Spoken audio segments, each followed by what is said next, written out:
Hello and welcome. I'm Helen and today I'm talking about the subject of listening. Are you listening, or is your mind wandering? Are you easily distracted? Well, I know I am. Do you sometimes settle down to a task and find your mind flitting from one topic to another? Well, you're certainly not alone. We live in times of information overload, don't we?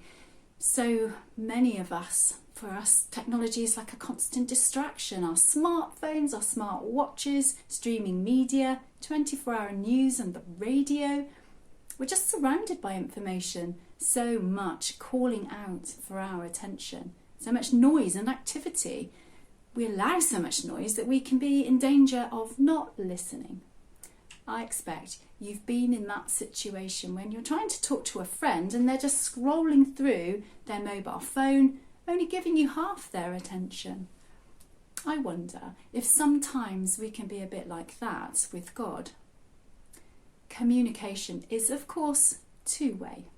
We teach our children the natural rhythms of speech well before they can even talk, allowing them to babble while we make baby talk back.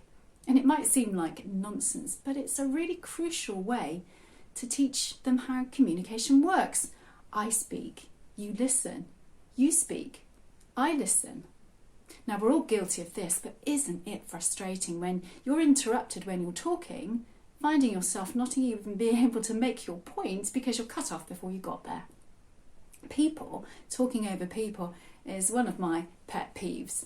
I hear it regularly on the radio when the interviewer isn't able to make their point, as the sound bite is all that's really being sought by the interviewer. Prayer might seem like one-way traffic, us offering God our thanks, our petitions and asking for forgiveness. But it can be so much more. And being quiet, but being open to hear from God, then you'll have the chance to be guided by Him and hear from Him. I expect you'll have had the experience of a friend who does all the talking. We can be like that sometimes, can't we? Offering our prayers, but maybe not always pausing to listen. We can be like the person who, instead of listening, is actually formulating their reply to us or finishing our sentences. I know I'm guilty of that. We can be impatient listeners who are only really waiting for our chance to speak and maybe only half listening. And we can be afraid of silence, needing to fill the space with sound. I wonder if this is the reason that many of us always have music playing or the radio on, filling the air with sound and preventing us from being alone with our own thoughts.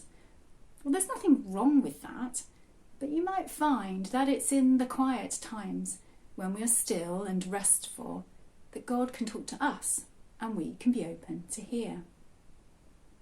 Have you ever watched the sitcom Rev, where Tom Hollander's character, who's a vicar, frequently prays whilst doing other things like hurrying down the street or doing the washing up, keeping up a constant prayer dialogue with God, telling him how he's feeling or when he's asking for help. Friends of mine sometimes pray like this. They might pray when they're driving, walking in the country. I've got a friend who prays while she rides her bike. And these are great examples of using our free time to be God-centred, and I'm not knocking it at all. It can be difficult when we have busy lives to find time to stop and be still. And that's why it's a good idea to get in the habit of beginning and ending your day with some quiet time. When your phone is switched off and the household is sleeping, when it's just you and Him and some quiet time for listening. In the Bible, we are told to incline our ears toward Him. That's from Isaiah 55, verse 3. And in Ecclesiastes 5, verse 1, we're told to draw near to listen. And in fact, in the New Testament, you'll find that Jesus repeatedly emphasises the teaching He's delivering by saying, anyone who has ears must listen. And one of my favourite verses about hearing God's voice is from Revelation 3:20. Here I am. I stand at the door and knock. If you hear my voice and open the door, I will come in and eat with you, and you will eat with me. I'm using an app to help with my quiet times. It's called Lectio 365. It has a morning and a nighttime version, and it guides you through a time of reflective prayer and encourages meditation on some Bible verses. It's got soft background music, and the gentle voices are calming and can be helpful to put you in the right frame of mind to come before God in prayer and to take time to be quiet and listen for his voice. You can pause the app too and just take time out to be really quiet. Good listening requires concentration, so you need to do whatever works best for you. I know that some people like to hold a wooden prayer cross as they pray, something like this.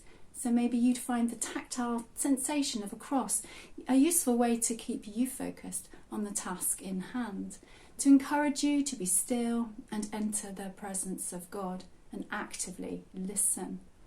You could even try listening to God with a notebook and pen, ready to take notes of what comes to mind. And if you're artistic, then you might want to keep your hands busy and like to sketch or colour in whilst letting your mind focus on him.